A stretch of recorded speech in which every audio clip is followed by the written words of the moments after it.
Hi friends, അപ്പോൾ നമുക്ക് ഒരുപാട് മെസ്സേജസ് വരുന്നുണ്ടായിരുന്നു. ഞങ്ങൾ സേഫ് ആണെന്ന് ചോദിച്ചിട്ട് ഞങ്ങൾ ബഹറിലാണെന്ന് അറിയുന്നുള്ള എല്ലാവരും ഞങ്ങൾക്ക് മെസ്സേജ് അയക്കുന്നുണ്ട്. അപ്പോൾ എല്ലാവർക്കും ഇൻഡിവിജ്വലി റിപ്ലൈ അയക്കാൻ പറ്റാത്തതുകൊണ്ടാണ് ഞങ്ങളൊരു വീഡിയോ ആയിട്ട് ചെയ്യുന്നത്. ഞങ്ങൾ ഇതുവരെ സേഫാണ്. ഞങ്ങൾ നിന്ന ഏരിയയിലായിരുന്നു അമേരിക്കൻ എംബസിയും ഇതൊക്കെ എല്ലാം വരുന്നത്. അതുകൊണ്ട് ഞങ്ങൾ അവിടെ നിന്ന് മാറി ഇപ്പോൾ കുറച്ചൊരു സ്ഥലത്താണ്. നമ്മുടെ ചേച്ചിൻ്റെ ചേട്ടൻ്റെ വീട്ടിലാണ് ഞങ്ങൾ നിൽക്കുന്നത്. ഞങ്ങൾ മാത്രമല്ല, ഞങ്ങളുടെ ഫ്രണ്ട്സ് എല്ലാവരും ഇവിടെ തന്നെയാണ് ഉള്ളത്. ഇതുവരെ ഞങ്ങൾ സേഫാണ്, വേറെ പ്രശ്നങ്ങളൊന്നും ഇല്ല. പിന്നെ ഇന്നലെ രാത്രിയാണെങ്കിലും ഇന്ന് രാവിലെ ആണെങ്കിലും ഇവിടെ മിസൈൽസ് വീഴുന്നുണ്ടായിരുന്നു. ഇന്ന് രാവിലെ ക്രൗൺ പ്ലാസയിലൊക്കെ ഇന്നലെ എയർപോർട്ടിലും ചെറിയൊരു ഇതുണ്ടായിരുന്നു. അപ്പോൾ ഓപ്പറേഷൻസ് ഫുള്ള് സ്റ്റോപ്ഡ് ആണ്. ഇവിടുത്തെ എയർ സ്പേസ് ഫുൾ ക്ലോസ്ഡ് ആണ്.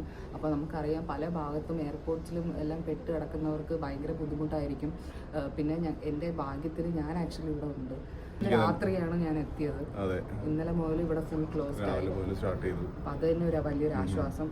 സോ പിന്നെ പ്രധാനപ്പെട്ട ഒരു കാര്യം, ഈ GCC കൺട്രിയിലുള്ള എല്ലാവരും ഈ മിസൈൽസിന്റെ ഈ ലൈവായിട്ടുള്ള വീഡിയോസ് അങ്ങനെയൊന്നും ഫോട്ടോസ് ഇതൊന്നും പോസ്റ്റ് ചെയ്യാതിരിക്കുക.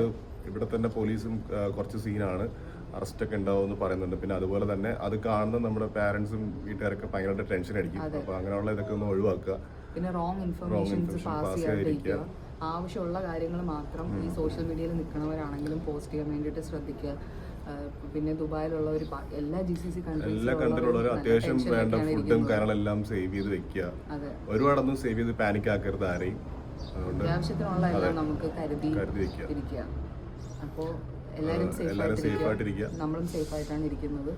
ഇനി എന്തൊക്കെയാണെന്നുള്ളത് എല്ലാവർക്കും വേണ്ടി പ്രാർത്ഥിക്കാം. ഓക്കെ.